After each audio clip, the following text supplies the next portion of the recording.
Hello friends, I am Dr. Vishal and I welcome you to our series of polity। आज हम अपनी इस series के तीसरे लेक्चर में हैं। तो इस लेक्चर में हम लोग पढ़ने वाले हैं कि किस तरह से हमारे कॉन्स्टिट्यूशन का फॉर्मिंग हुआ, किस तरह से हमारी कॉन्स्टिट्यूंट असेंबली बनी, उसने किस तरह से कार्य किया और किस तरह से उसने हमारे संविधान को बनाया और किस तरह से हमारे संविधान को लागू किया। तो फ्रेंड्स देखिए, थोड़ा सा हिस्ट्री में पढ़ लेते, जो हमने 2 चैप्टर में पढ़ा था ना कि हमारे ब्रिटिश गवर्नमेंट ने हमको एक एक्ट दिया था, government of India act 1935। Government of India act 1935 में क्या हुआ था कि उन्होंने हमें प्रोवाइड की थी प्रोविंशियल ऑटोनॉमी। ठीक है, उन्होंने हमें प्रोवाइड की थी प्रोविंशियल ऑटोनॉमी। ठीक है, और उन्होंने हमें बोला था कि आप ऑल इंडिया फेडरेशन बना सकते हो। ठीक है, ऑल इंडिया फेडरेशन बना सकते हो, लेकिन हम लोग फंसे हुए थे रजवाड़ास के कारण। ठीक है, क्योंकि हम लोगों ने देखा था ना कि जो रजवाड़ास है वो अब डॉक्ट्राइन ऑफ पैरामाउंसी के कारण they are pretty much independent with in their territory, लेकिन external affairs and external militaries के लिए वो लोग बंधे हुए थे और इसीलिए उन्होंने बोला था नो, कि भाई हम लोग ऑल इंडिया फेडरेशन में नहीं जुड़ना चाहते हैं।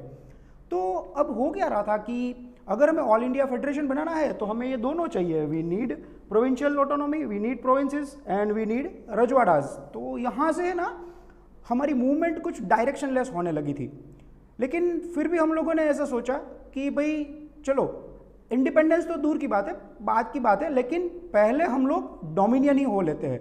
ठीक है, पहले हम लोग डोमिनियन ही हो लेते हैं। देखिए, डोमिनियन का क्या मतलब होता है कि हमारे पास हमारी लीगल एंड पॉलिटिकल इंडिपेंडेंस हो। ठीक है, हमारी लीगल एंड पॉलिटिकल इंडिपेंडेंस हो। सिर्फ जो हेड ऑफ द स्टेट हो ना वो क्वीन और क्वीन होगा एम्परर स्टेट का। समझ में आई बात? What is the meaning of dominion? हम लोगों ने मांगा डोमिनियन। ठीक है, कि what is the meaning of dominion? कि डोमिनियन ये होता है कि हमारी खुद की लेजिस्लेटिव एंड लीगल इंडिपेंडेंस होगी। हम अपने कॉन्स्टिट्यूंट असेंबली बना सकते हैं, कॉन्स्टिट्यूशन बना सकते हैं। सिर्फ जो हेड ऑफ स्टेट रहेगा वो क्वीन और किंग होगा अपन हमारे एम्परर स्टेट का। तो सबसे पहले क्या हुआ था 1934 में एम.एन. रॉय, जो कि कम्युनिस्ट पार्टी के एक बहुत बड़े नेता थे, उन्होंने सबसे पहले कि कॉन्स्टिट्यूशन होना चाहिए ऐसी एक डिमांड रखी थी। ठीक है, 1934 में एम.एन. रॉय ने सबसे पहले कॉन्स्टिट्यूशन की डिमांड रखी थी। उसके बाद क्या हुआ, कांग्रेस एंड जवाहरलाल नेहरू इन लोगों ने भी 1935 में officially, first time officially Congress and Jawaharlal Nehru ने 1935 में ब्रिटिशर्स से कॉन्स्टिट्यूंट असेंबली की डिमांड की। ऑफिशियली उन्होंने 1935 में फर्स्ट टाइम डिमांड की।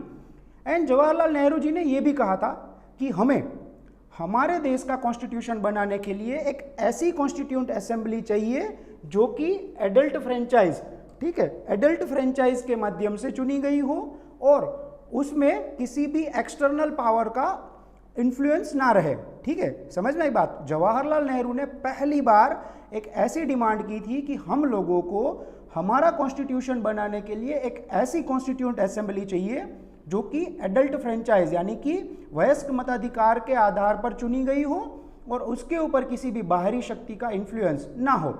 ठीक है, समझ में आई बात?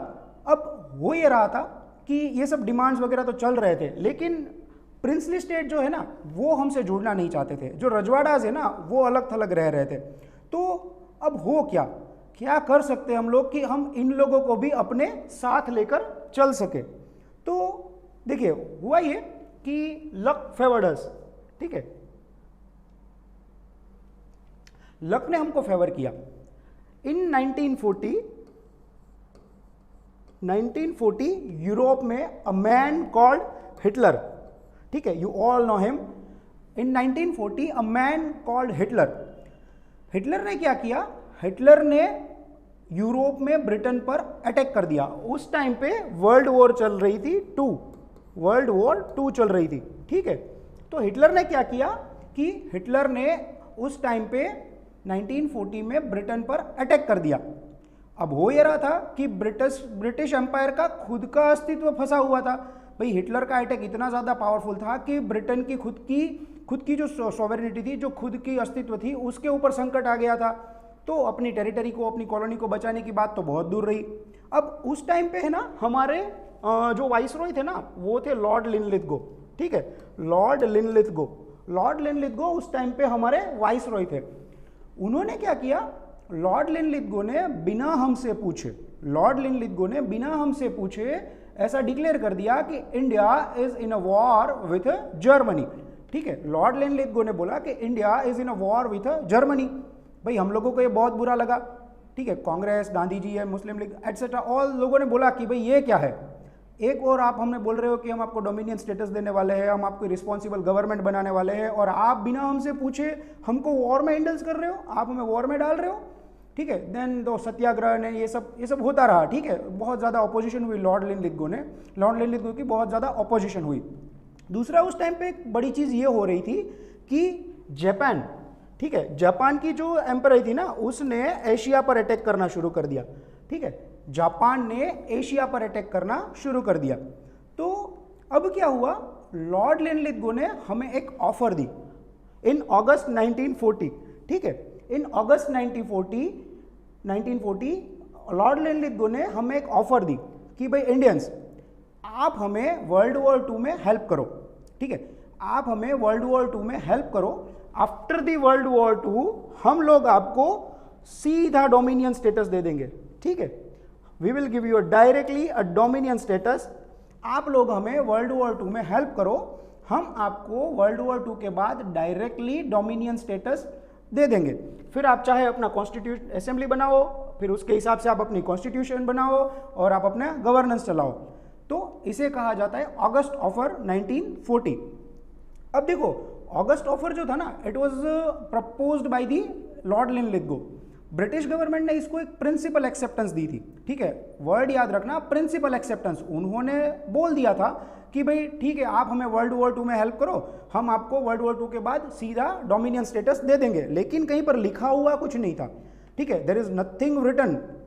तो उसके बाद क्या हुआ, उस टाइम पे 1942 में विंस्टन चर्चिल, ठीक है, विंस्टन चर्चिल जो नए नए ब्रिटिश प्राइम मिनिस्टर बने थे।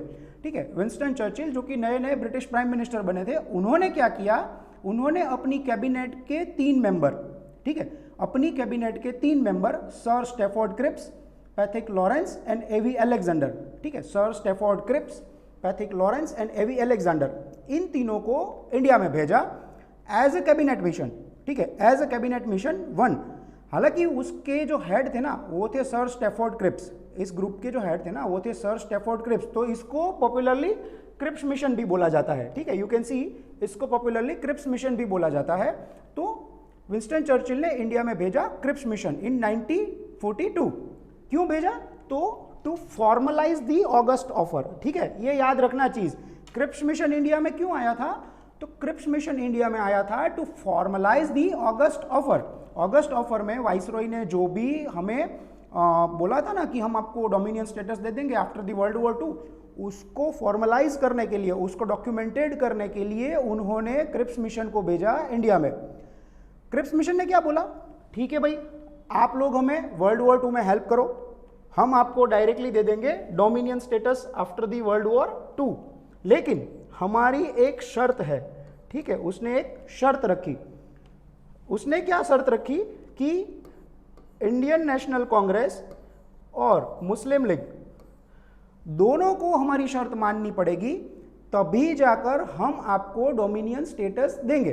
ठीक है, उन्होंने क्या बोला, क्रिप्स मिशन ने बोला कि आप हमें वर्ल्ड वॉर 2 में हेल्प करो, आफ्टर वर्ल्ड वॉर 2 हम आप लोगों को सीधा डोमिनियन स्टेटस दे देंगे, लेकिन हमारी ये जो ऑफर है वो इंडियन नेशनल कांग्रेस और मुस्लिम लीग दोनों को एक्सेप्ट करनी पड़ेगी। अब मुस्लिम लीग ने बोला नहीं भाई, हम लोगों को चाहिए सेपरेट पाकिस्तान। ठीक है, मुस्लिम लीग ने बोला हम लोगों को चाहिए सेपरेट पाकिस्तान, हमारी सेपरेट कॉन्स्टिट्यूंट असेंबली, और वही हमारी सेपरेट कॉन्स्टिट्यूंट असेंबली होगी, वही हमारे डोमिनियन के लिए कॉन्स्टिट्यूशन बनाएगी। ठीक है, वी नीड डिवाइडेड इंडिया, हम चाहते हैं कि आप इंडिया को 2 भाग में डिवाइड कर दो। Indian National Congress and Gandhi ji says no, हमें नहीं चाहिए, हमें चाहिए अनडिवाइडेड इंडिया, हम सेपरेट पाकिस्तान की मांग को नहीं मान रहे, हमें चाहिए अनडिवाइडेड इंडिया। देखा दोस्तों, क्रिप्स मिशन ने क्या बोला था, इफ, कि भाई आप दोनों को मेरी ऑफर माननी पड़ेगी, तभी जाकर हम आप लोगों को डोमिनियन स्टेटस देंगे आफ्टर दी वर्ल्ड वॉर 2। लेकिन मुस्लिम लीग और इंडियन नेशनल कांग्रेस में बहस हो गई, एक को चाहिए था अलग कंट्री, एक को चाहिए था अनडिवाइडेड कंट्री। तो इसके कारण क्या हुआ, क्रिप्स मिशन वापस चला गया ब्रिटेन एज अ फेलियर। उसने बोला कि भाई आप लोग सहमत नहीं हो, इसलिए हम आपको डोमिनियन स्टेटस नहीं दे सकते हैं। Then the Gandhi ji become angry, Gandhi ji become angry और उन्होंने शुरू कर दी the most effective movement, that is quit India movement in 1942। ठीक है, in the retaliation of failure of Cripps mission. ठीक है, समझ में आई बात।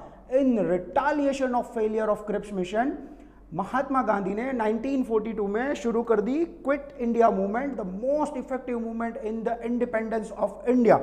महात्मा गांधी ने इस टाइम पे बोला इंडियंस करो या मरो। उन्होंने हम लोगों को स्लोगन दिया डू और डाई, क्योंकि ये आपके पास आखिरी मौका है। ठीक है, आखिरी मौका है आप लोगों के पास, there is a last chance. क्यों?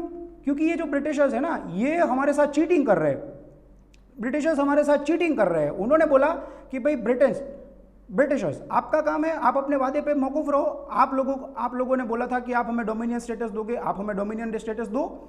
मुस्लिम लीग और कांग्रेस का जो इंटरनल इशू है वो हमारा पर्सनल इशू है, भाई आप लोग उसको छोड़ो, आप लोग हमें डोमिनियन स्टेटस दो। And Mahatma Gandhi has start the quit India movement.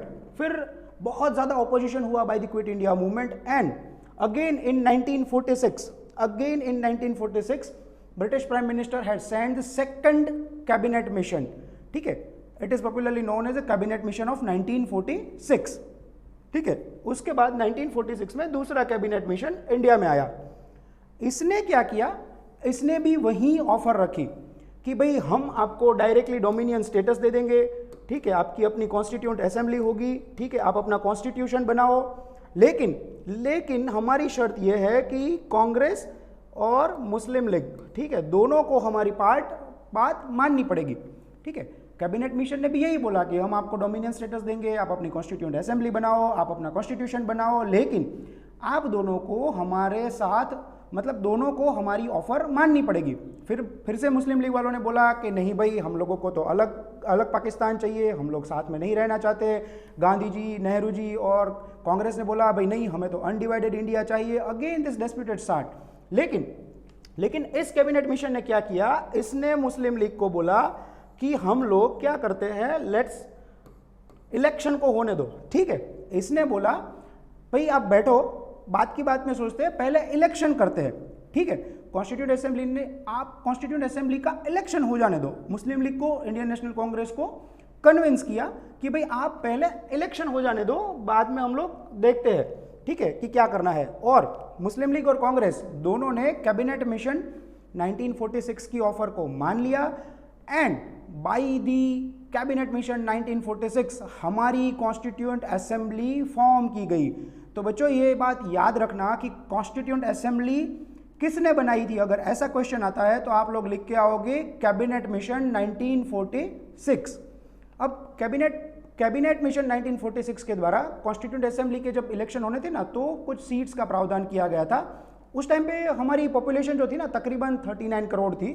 तो इसने क्या किया था कि कैबिनेट मिशन ने 389 सीट्स का प्रोविजन रखा था फॉर कॉन्स्टिट्यूएंट असेंबली, जिसमें से 296 जो सीट्स थी ना, 296 सीट्स थी वो थी ब्रिटिश प्रोविंसेस के लिए, जो जहां के रिप्रेजेंटेटिव उसको इनडायरेक्टली इलेक्ट होकर आना था from the provincial legislative council. ठीक है, जो 296 सीट्स थी वो प्रोविंसेस के लिए थी, ब्रिटिश प्रोविंसेस के लिए। वहां की लेजिस्लेटिव काउंसिल उनको इनडायरेक्टली इलेक्ट करके भेजती वहां के रिप्रेजेंटेटिव को। 93 सीट्स जो थी वो रिजर्व रखी गई थी रजवाड़ास के लिए। ठीक है, 93 सीट्स को रजवाड़ास के लिए रिजर्व रखी गई थी, जहां पे रजवाड़ास के जो प्रतिनिधि होते थे ना, उनको नॉमिनेटेड किया जाएगा बाय द हेड ऑफ रजवाड़ा। ठीक है, वहां के राजा अपने प्रतिनिधियों को इसमें नॉमिनेट करेंगे।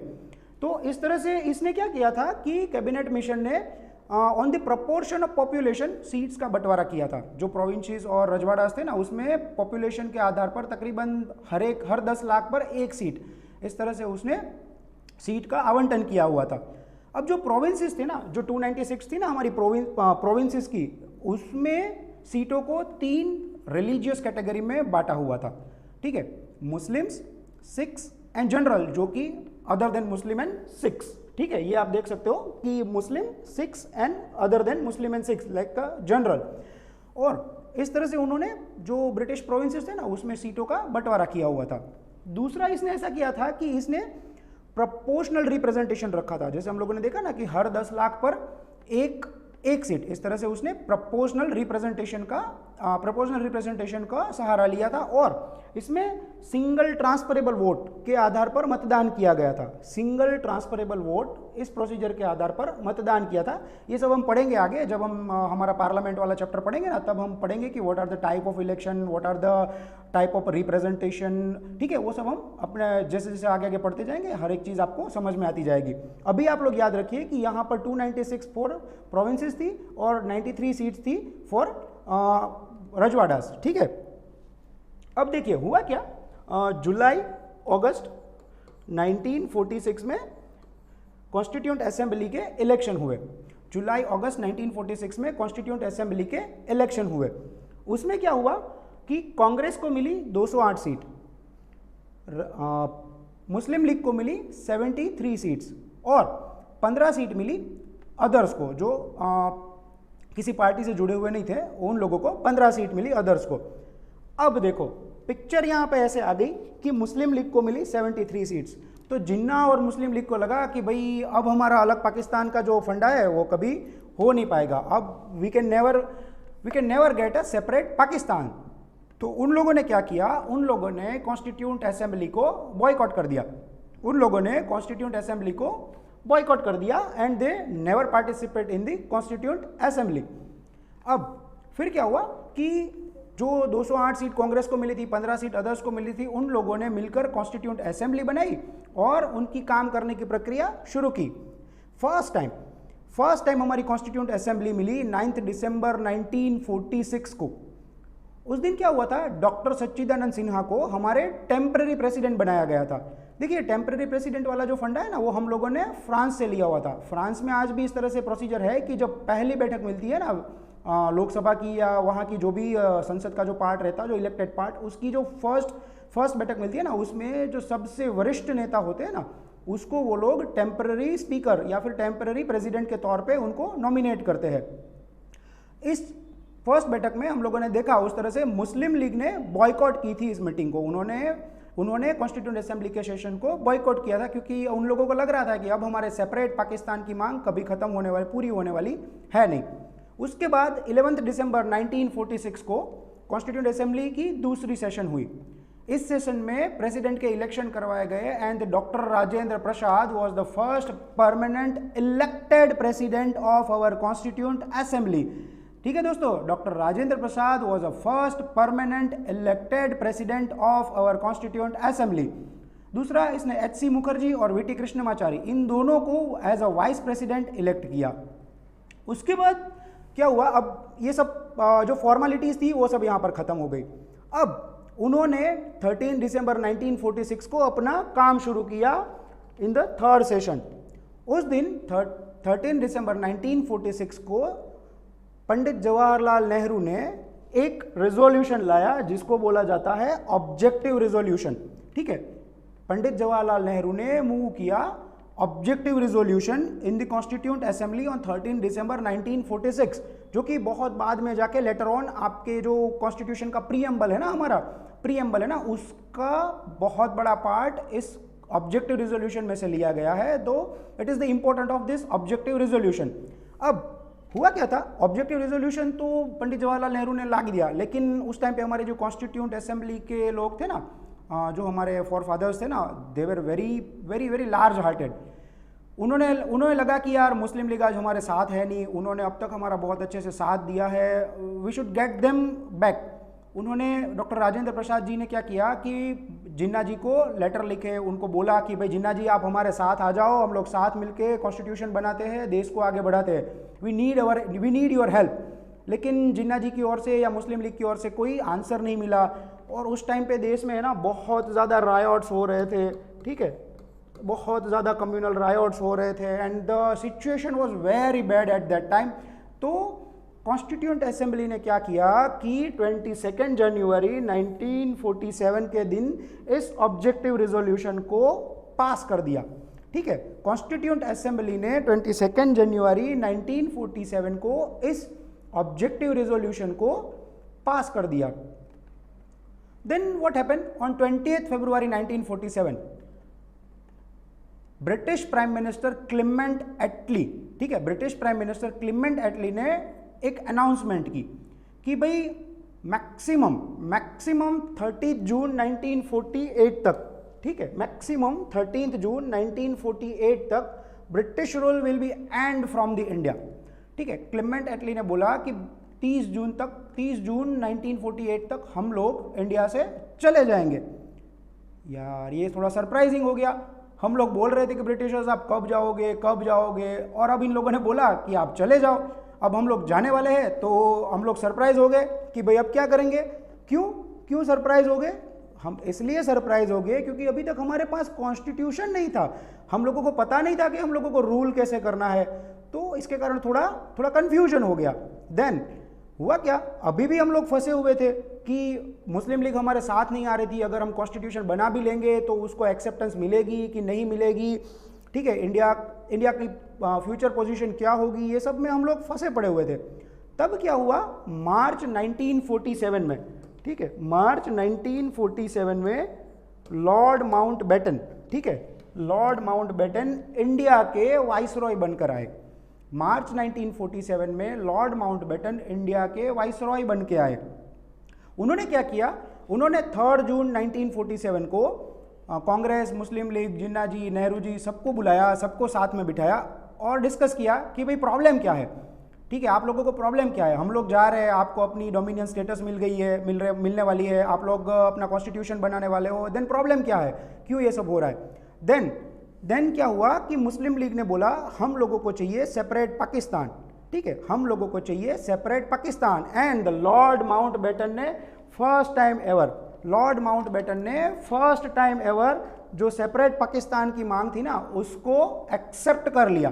ठीक है, लॉर्ड माउंटबेटन ने फर्स्ट टाइम एवर, ना कैबिनेट मिशन 1 ना कैबिनेट मिशन 2 किसी ने नहीं, लेकिन लॉर्ड माउंटबेटन ने फर्स्ट टाइम सेपरेट पाकिस्तान की जो डिमांड थी उसको एक्सेप्ट कर दिया। और उन्होंने एक प्लान बना के रखा जिसको बोला जाता है पार्टीशन प्लान। उसको पॉपुलरली 3 जून प्लान भी बोला जाता है क्योंकि ये 3 जून को डिक्लेयर किया गया था। ठीक है, उसको पॉपुलरली माउंटबेटन प्लान भी बोला जाता है क्योंकि ये it was given by the lord Mountbatten. तो फर्स्ट टाइम लॉर्ड माउंटबेटन ने एक पार्टीशन प्लान दिया कि भाई इंडिया को हम 2 सेपरेट डोमिनियन में डिवाइड करेंगे। ठीक है, and this partition plan was accepted. This partition plan was accepted by Indian National Congress and Muslim League both। ठीक है, तो इस तरह से क्या हुआ कि लॉर्ड माउंटबेटन का दिया हुआ प्लान जो था ना, it was an executive plan. ठीक है, उसको लेजिस्लेटिव अप्रूवल मिलना जरूरी था। तो इसी लॉर्ड माउंटबेटन के पार्टीशन प्लान के द्वारा हम लोगों ने ब्रिटिश पार्लियामेंट में पास होते हुए देखा इंडियन इंडिपेंडेंस एक्ट 1947। ठीक है, ये वो एक्ट है जिसके माध्यम से हम लोगों को आज़ादी मिली थी। देखते हैं इस एक्ट में क्या इंपॉर्टेंट चीज़ें थी। देखिए इस एक्ट में क्या कहा गया था कि on the appointed day, that was 15 August 1947, on the appointed day 15 August 1947 को इंडिया में ब्रिटिश रूल खत्म हो जाएगा। ठीक है, there is end of British rule on appointed day of 15 August 1947। उसके बाद इंडिया को 2 इंडिपेंडेंट डोमिनियन में डिवाइड किया जाएगा, एक होगा इंडिया, एक होगा पाकिस्तान। इन दोनों की अपनी अपनी कॉन्स्टिट्यूंट असेंबली होगी। ये अपनी अपनी कॉन्स्टिट्यूंट असेंबली अपने अपने डोमिनियन के लिए अपना अपना कॉन्स्टिट्यूशन बनाएगी, उसको लागू करेगी। अगर वो चाहते हैं कि ब्रिटिश कानून उसके ऊपर लागू हो तो वो ब्रिटिश कानूनों को लागू रखेगी। अगर वो चाहते हैं कि ब्रिटिश कानून खत्म करना हो तो ब्रिटिश कानून को खत्म कर सकती है, नए लॉ बना सकती है और उसके हिसाब से अपने सेपरेट डोमिनियन पे गवर्नेंस चला सकती है। अब हर मैजेस्टी की कोई गवर्नमेंट नहीं रहेगी। ठीक है, नो हर मैजेस्टी गवर्नमेंट। अब ब्रिटिश क्राउन जो है वो इंडिया के एम्परर नहीं रहेंगे। ठीक है, there will be no viceroy जो कि हर मैजेस्टी के रिप्रेजेंटेटिव हुआ करते थे, तो there will be no viceroy. उनकी जगह पे कौन होगा कि जब तक इंडिया का कॉन्स्टिट्यूशन नहीं बन जाता, ठीक है, जब तक दोनों डोमिनियन का कॉन्स्टिट्यूंट नहीं बन जाता, कॉन्स्टिट्यूशन नहीं बन जाता, तब तक there will be an governor general जो उस दोनों डोमिनियन के हेड ऑफ द स्टेट रहेंगे, ठीक है। There will be a governor general जो दोनों डोमिनियन के हेड ऑफ स्टेट रहेंगे, and the lord Mountbatten was the first governor general of independent India. My friend, समझ में आई बात? The lord Mountbatten was the first governor general of independent India. अब ये जो गवर्नर जनरल थे ना, उसकी अपॉइंटमेंट करी जाती थी बाय दी ब्रिटिश क्राउन, लेकिन on the recommendation of independent जो डोमिनियन कंट्री है ना, उसकी कैबिनेट की सिफारिश के आधार पर, ठीक है। जो नए गवर्नर जनरल होते थे ना इंडिपेंडेंट इंडिया के, उनकी नॉमिनेशन की जाती थी, उनकी अपॉइंटमेंट की जाती थी by the British crown on the recommendation of dominion cabinet, ठीक है। हमने देखा कि ईच डोमिनियन की अपनी अपनी कॉन्स्टिट्यूंट असेंबली होगी, उस तरह से वो अपना कॉन्स्टिट्यूशन बनाएंगे। No act of British parliament will be extendable, ठीक है। No act of British parliament will be extendable until and unless वो कंट्री, वो डोमिनियन उस एक्ट को अपने यहाँ पे लागू करवाना चाहता हो, ठीक है। अब ब्रिटिश पार्लियामेंट के द्वारा पास किया गया कोई भी एक्ट लागू नहीं रहेगा जब तक कि वो डोमिनियन उस एक्ट को अपने यहाँ पे लागू नहीं करवाना चाहता है, ठीक है। Now the most important thing, ठीक है, the lapse of British paramountcy. The lapse of British paramountcy, हम लोगों ने देखा था ना कि हमारे जो रजवाड़ाज है वो इस ब्रिटिश पैरामाउंटसी के कारण फंसे पड़े हुए हैं, वो हमारी ऑल इंडिया फेडरेशन में नहीं जुड़ पा रहे। अब ब्रिटिशर्स ने ही बोल दिया यार आप लोगों को जो करना है करो, हम लोग ही इस पैरामाउंटसी के एक्ट से बाहर निकल रहे हैं, ठीक है। नाउ द रजवाड़ाज को तीन चांस दिए गए, या तो आप इंडिया में जुड़ जाओ, या पाकिस्तान में जुड़ जाओ, या आप ब्रिटिश इंडिपेंडेंट रहो, ठीक है। रजवाड़ाज को after the lapse of British paramountcy 3 choice दी गई, या तो आप इंडिया में जुड़ जाओ, या फिर आप पाकिस्तान में जुड़ जाओ, या फिर आप अपने हिसाब से इंडिपेंडेंट रहो एंड अपना गवर्नेंस चलाओ। देन इस एक्ट ने ये बहुत इंपॉर्टेंट चीज की कि देखो हम लोग 1947 में इंडिपेंडेंट हुए, हमारा कॉन्स्टिट्यूशन लागू हुआ 1950 में, ठीक है। तो 1947 से लेके 1950 तक हम लोगों ने गवर्नेंस कैसे चलाई? तो हम लोगों ने गवर्नेंस चलाई by the government of India act 1935 के द्वारा, और जब तक ये गवर्नमेंट ऑफ इंडिया एक्ट 1935 लागू रहा तब तक it was an hour interim constitution, ठीक है दोस्तों।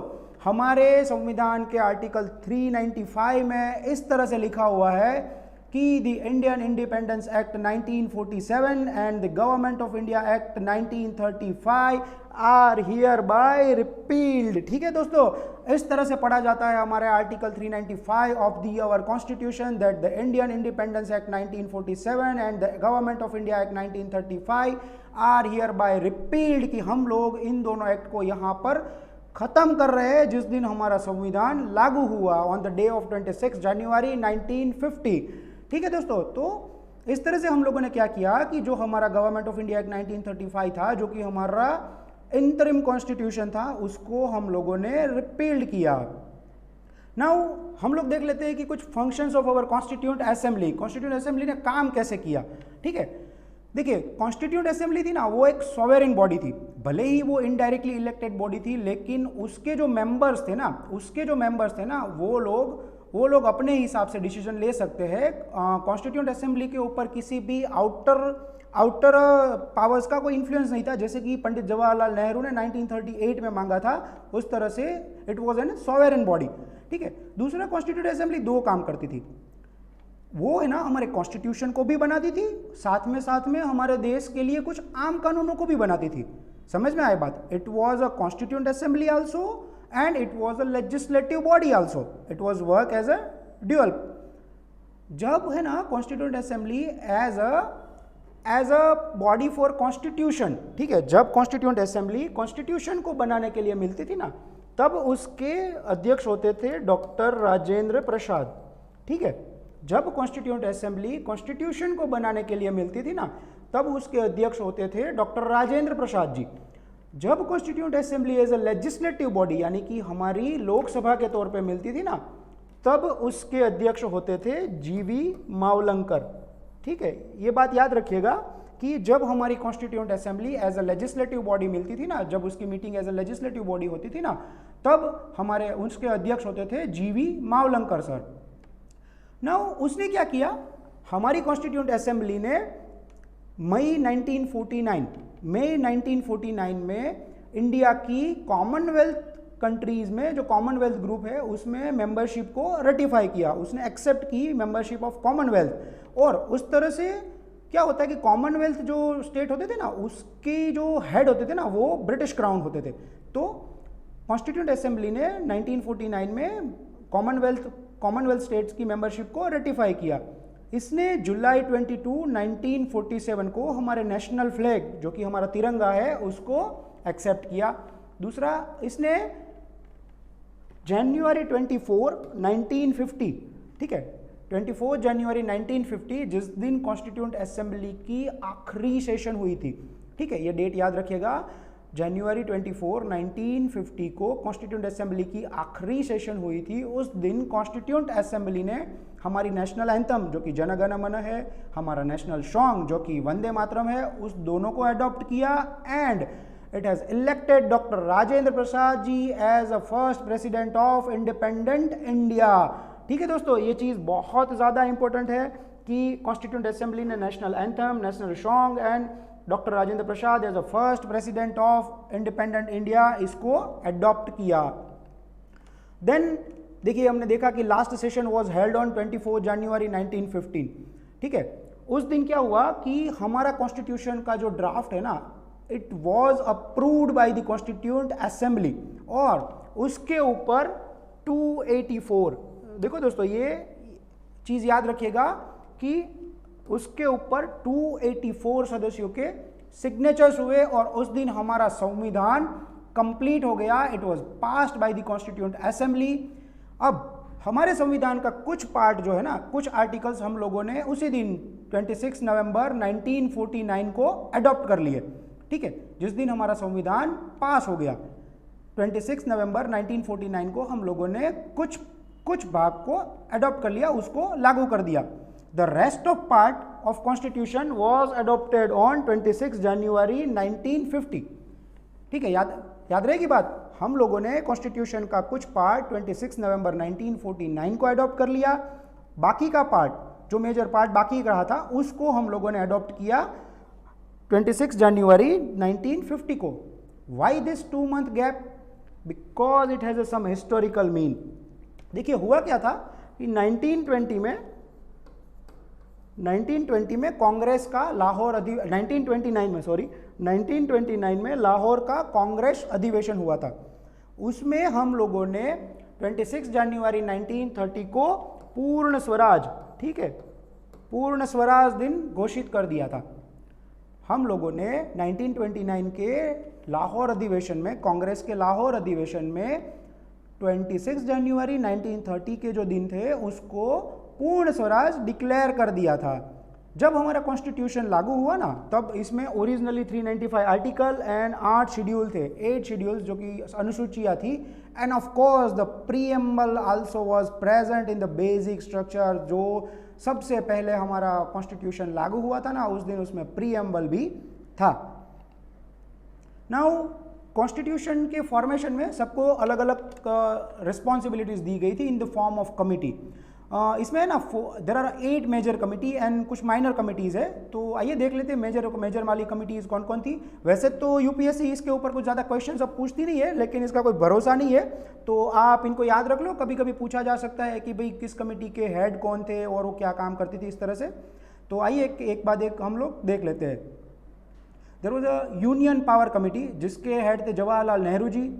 यूनियन कॉन्स्टिट्यूशन कमेटी थी एक, उसके भी हेड थे जवाहरलाल नेहरू जी।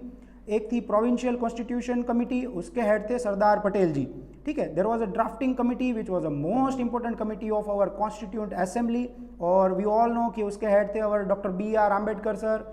एक दूसरी बहुत बड़ी कमेटी थी advisory committee on fundamental rights, minorities and tribals and excluded area, ठीक है। ये है ना, ये बहुत इंपॉर्टेंट कमेटी थी, बिकॉज ये जो है ना, it is advisory committee on fundamental rights, ठीक है। तो इसको है ना फिर से 5 भागों में डिवाइड किया गया था इस कमेटी को, और 5 सब पार्ट में डिवाइड किया गया था, और इस कमेटी के हेड थे सरदार पटेल जी। देन एक थी रूल ऑफ प्रोसीजर कमेटी, जिसके हेड थे डॉक्टर राजेंद्र प्रसाद जी। एक स्टेट की कमेटी हुआ करती थी, जिसके हेड थे जवाहरलाल नेहरू जी। एक स्टीयरिंग कमेटी थी, ठीक है, एक स्टीयरिंग कमेटी थी, उसके भी हेड थे डॉक्टर राजेंद्र प्रसाद जी। अब देखिए इन सब में ना सबसे इंपॉर्टेंट वाली कमेटी जो थी ना वो थी ड्राफ्टिंग कमेटी, ठीक है। सबसे इंपॉर्टेंट वाली कमेटी जो थी ना वो थी ड्राफ्टिंग कमेटी, जिसने हमारे कॉन्स्टिट्यूशन का पूरा ड्राफ्ट किया, जो पूरा का पूरा कॉन्स्टिट्यूशन है उसको लिखा, ठीक है। इस कमेटी में है ना 7 मेंबर थे, there are 7 member in this committee.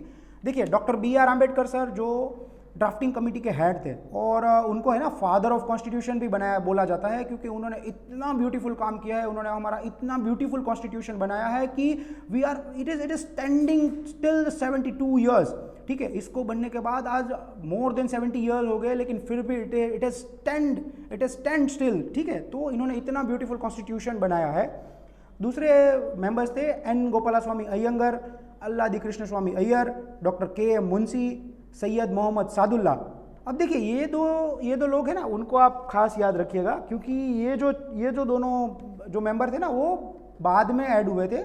उनमें से एक थे N. माधव राव जी ने BL मित्तर जी को रिप्लेस किया था on the ill health of him. BL Mitter ji की तबीयत ठीक नहीं रहती थी, तो उन लोगों ने रिजाइन कर दिया था इस ड्राफ्टिंग कमेटी से एंड कॉन्स्टिट्यूएंट असेंबली से। दूसरे सदस्य थे TT कृष्णमाचारी, ठीक है। TT कृष्णमाचारी ने रिप्लेस किया था DP खेतान सर को, जिनकी 1948 में डेथ हो गई थी। तो it is a drafting committee, और इसको आप अच्छे से याद रखिएगा, क्योंकि it was a very important committee of our constitution. It is a very crucial role in the forming of our constitution. Then there are some criticism of our Constitution Assembly, and I think everything has a criticism. तो देखिए criticism is not a bad thing, it should be taken in a healthy spirit. तो आइए देख लेते हैं क्या क्या बोल रहे हैं criticism करने वाले। देखिए एक बोला जाता है कि it is not, Constituent Assembly is not a representative body। अब ये बात सही भी है, क्योंकि देखिए Constituent Assembly बनी कैसे थी, जो रजवाड़ास के सदस्य थे वो नॉमिनेट किए गए थे बाय दी हेड, तो वो लोग तो रिप्रेजेंटेटिव थे ही नहीं, क्योंकि उनको तो हेड ने नॉमिनेट किया था। दूसरी चीज़ थी जो हमारे प्रोविंसेस थे, वहाँ से जो लोग इलेक्टेड होके आए थे, जो मेंबर्स रिप्रेजेंटेटिव जो इलेक्टेड होके आए थे, वो इनडायरेक्टली इलेक्टेड हुए थे by the provincial legislative assembly, ठीक है। जो प्रोविंशियल लेजिस्लेटिव असेंबली होती थी, वहाँ से वो लोग इनडायरेक्टली इलेक्टेड होके आए थे। और प्रोविंशियल लेजिस्लेटिव असेंबली जो होती थी, उसके सदस्य तो वैसे भी लिमिटेड फ्रेंचाइज के द्वारा ही इलेक्टेड होके आए थे।